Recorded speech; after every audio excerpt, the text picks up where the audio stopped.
Hello. రే శివ, ఎక్కడున్నావు? రోడ్లో. తను తన ఇంట్లో. ఏవైందిరా? అంతా అయిపోయింది. Drama finish. అడ్రస్ దొరికింది. తను చేరాల్సిన చోటుకే చేరింది. రేయ్, నువ్వెవైనా చెప్పావా? తనేం చెప్పింది? చెప్పింది అన్నిటికీ థ్యాంక్స్ అని. ఇంకేం చెప్పలేదా? ఇంకేం చెప్తుంది? అంతకంటే ఏముంది. తను ఇప్పటికైనా అక్కడికి వచ్చినందుకు అందరూ సంతోషించారు. నేను అక్కడ ఎందుకున్నానో నాకే అర్థం కాలేదు. వచ్చిన పని అయిపోయిందని అనిపించింది. అందుకే వచ్చేసా. బెంగళూరు నుంచి బాంబే వరకు వచ్చాను. అది నాకు పెద్ద దూరం అనిపించలేదు. ఇప్పుడు తను ఇంట్లో వదిలేసి రోడ్డు వరకే వచ్చాను. బాగా దూరం అయిపోయినట్టుంది ప్రియా. ఏడు పోస్తున్నట్టుంది. రేయ్, నువ్వు ఊహించినట్టు ఏం జరగదు. ధైర్యంగా ఉండు. రేయ్, వాడు బాధలో ఏదేదో మాట్లాడుతున్నాడు. నువ్వు మాట్లాడు. రే శివ, ఆనంద్ మాట్లాడుతున్నాను. ఏమైందిరా? రేయ్, నేను ట్రాఫిక్లో ఉన్నాను రా. తర్వాత చేస్తాను.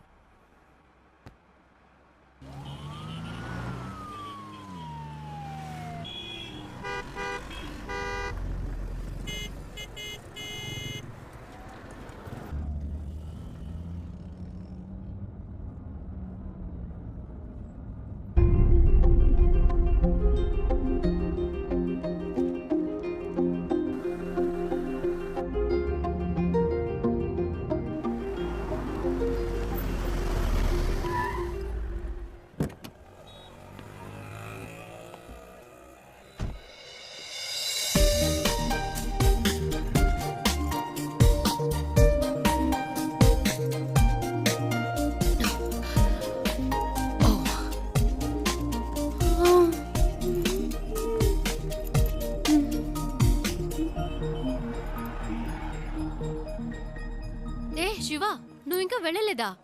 ఓహ్, ఇంకా బొంబాయిలోనే తిరుగుతున్నావా? నీ ప్రాబ్లం సాల్వ్ అయిందా లేదా మా అంకుల్తో చెప్పి నీకేమైనా హెల్ప్ చేయమన్నా? పర్చేస్ మొత్తం అందరూ పైనే ఉన్నారు. సడన్ గా తీసుకొచ్చారు. అది తీసుకో ఇది తీసుకొని ఒకటే గొడవ. ప్రాణం తీసేస్తున్నారు. నువ్వు ఇంట్లోనే చూసావు కదా ఎలా నెత్తి మీద పెట్టుకున్నారో. ఇలా చెప్పా పెట్టకుండా తీసుకొచ్చేసి అది కావాలా ఇది కావాలని అడిగితే మనకి ఇబ్బందిగా ఉంటుంది కదా. అందుకే కిందకు వచ్చేసాను. Nice car, you know. చిన్న జర్క్ కూడా లేదు. రియల్లీ. కొనేటప్పుడేమో 100 1000 చెప్తారు. అమ్మేటప్పుడు పావలాకి 10 పైసలకి అడుగుతారు. నీ గాజులు అమ్మితే ఇదే వచ్చింది అమ్మా. అది ఉంచుకోండి, అది మీకే. మనకి మంచి లైఫ్ స్టార్ట్ అయింది. గేట్ దగ్గర నుంచున్నాడు. ఎందుకు పాతవని చేతికున్న గాజులు తీసిచ్చాను. అవ్వమ్మేసి నాకే తెచ్చిస్తున్నాడు. ఏమిటేమా నువ్వు? బస్కి ట్రైన్కి కూడా డబ్బులు లేవు, ఈ గాజులు అమ్మి పెట్టండి అని అడిగినావు. నీ డబ్బు నాకు ఎందుకు అమ్మా? ఇదిగో కష్టపడి సంపాదించిన డబ్బే నేను పట్టలేదు.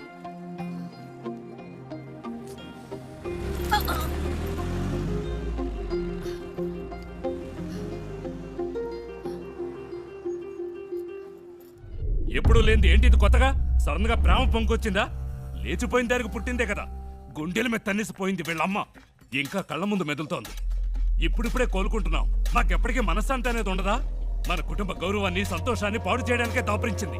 ఎక్కడికి పోతాయి ఆ బుద్ధులు? వాళ్ళ అమ్మేమో మనల్ని కాదనుకుని ఇంట్లోంచి వెళ్ళిపోయింది.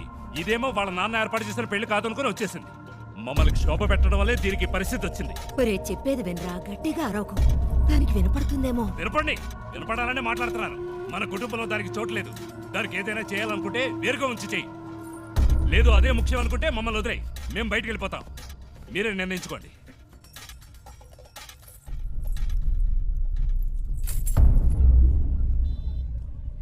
ఆ ఇంట్లోంచి బయటికి పంపించారు.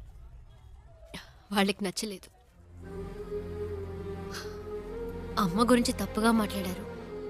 అందుకే నేను అక్కడ ఉండలేకపోయాను. వచ్చేసాను. అమ్మ చెప్పింది తాతగారి పేరు మీద బాంబేలో రోడ్డే ఉందని. కానీ ఇప్పుడు రోడ్డు మీద వచ్చి నుంచునే పరిస్థితి వస్తుంది అనుకోలేదు. 3 రోజులు నా కోసం కష్టపడి తీసుకొచ్చావు. ఇవన్నీ నీకు తెలియడం ఎందుకని నేను మెయింటైన్ చేశాను. అంతలో ఆ ముసలోడు వచ్చి మొత్తం చెడగొట్టేశాడు.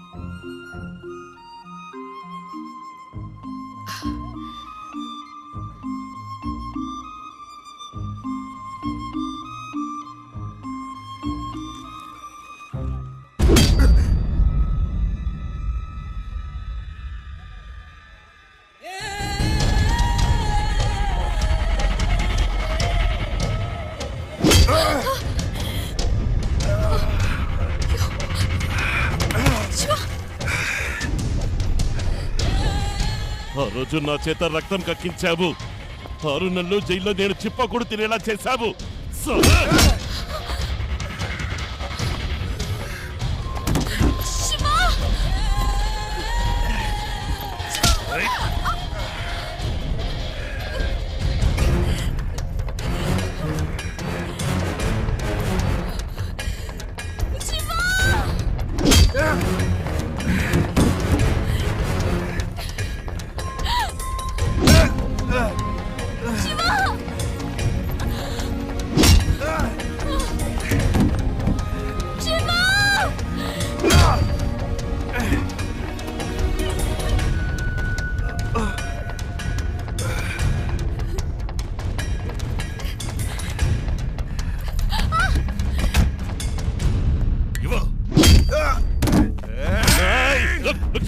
దీనికి నీకు ఏ సంబంధము లేదు. వీడు నా శత్రువు. నీకు కావాల్సింది ఆ అమ్మాయి కదా. తీసుకువెళ్ళు. జావ్, జాయాసే, చలేజా, జా. ఒలిసోలే.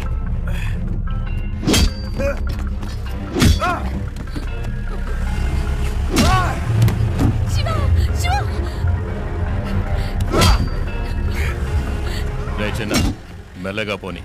వాడు దెబ్బలు తిండం చూసేద్దాం.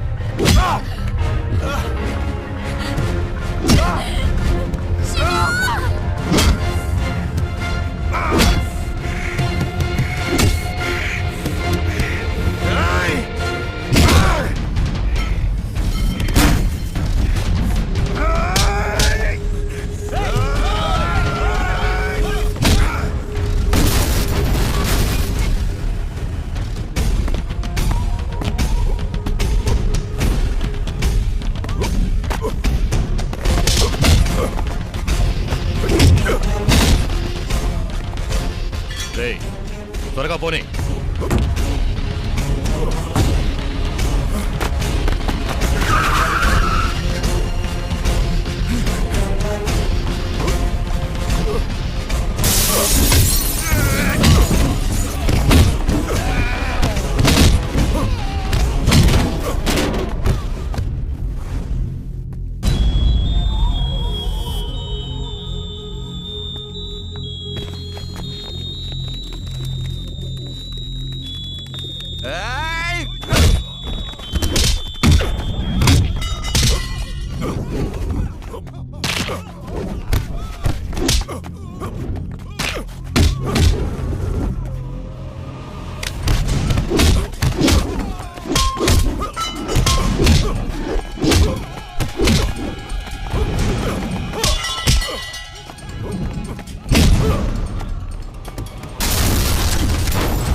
ఇంకెవడైనా ఉన్నాడా?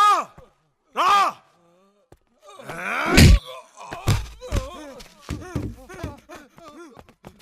ఇంకోసారి ఈ అమ్మాయి కోసం నా కోసం వస్తే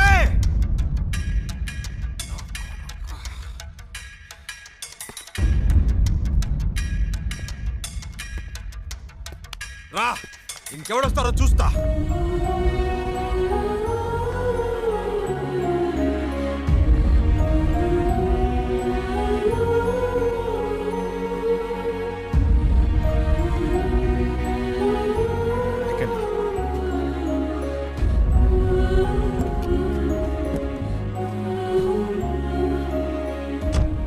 ఇంకెవడు రాడు, భయపడకండి, నేను చూసుకుంటా.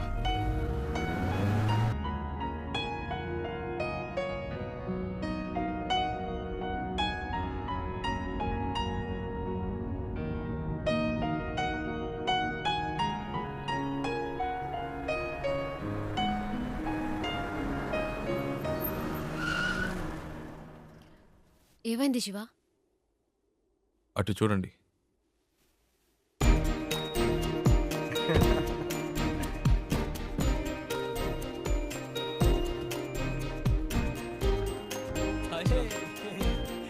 హాయ్.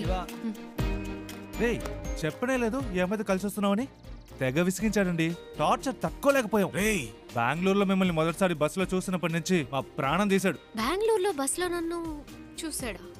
ఏమండి, మీ వల్ల వీడు ఇంటర్వ్యూ మిస్ చేసుకుని వచ్చాడు. ఇంటర్వ్యూనా? ప్రతిసారి ఏం జరిగినా మాకు ఫోన్ చేసి మా పని చెరగొట్టేవాడు. ఆ, నేను మీ అమ్మమ్మ ఇంట్లో వదిలొచ్చాక తెగ ఏడ్చాడు. కూల్ చేసేసరికి మా ప్రాణాలు పోయాయి. నువ్వంటే తనకు అంత ఇష్టం తెలుసా? ఆ విషయం చెప్పరా అంటే చెప్పకుండా నువ్వే ముందు చెప్తావని కథలు చెప్పాడు. చారు చారు అని రోజుకి 1000 సార్లైనా నీ పేరు చెప్తాడు.